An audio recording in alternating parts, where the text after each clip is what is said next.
السلام عليكم ورحمة الله. ازيكم عاملين ايه؟ يا رب تكونوا بخير. تعالوا نعمل بقى العصاير الرمضانية الخطيرة دي، وتمشي برضو بعد رمضان، خصوصا الكركديه. نقعت كركديه من بالليل 2 كوب كبار، وبقى معايا عصير مركز تحفة.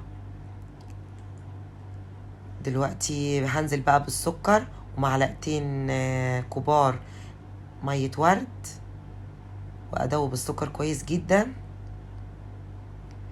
وانزل بكميه مناسبه في الازايز واخففه بالميه. طبعا بتقليه او تخففيه حسب ما انت حابه. يعني مثلا الكوبايتين الكركديه دي عملت معايا 4 لتر عصير، وممكن تعمل اكتر لو انت عايزاه اخف.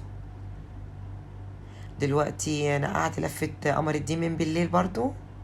الصبح بقى بزود السكر واضربها بالهاند بلندر او في الخلاط، واخففه برضو بالميه، بس يفضل معاك القوام تقيل، ما تخففوش قوي.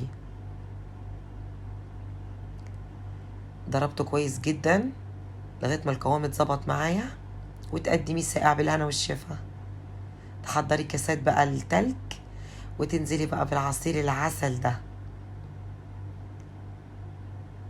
مفيش احلى من كده عصير في رمضان بصراحه.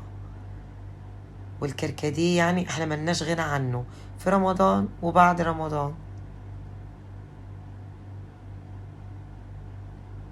عصاير خطيره،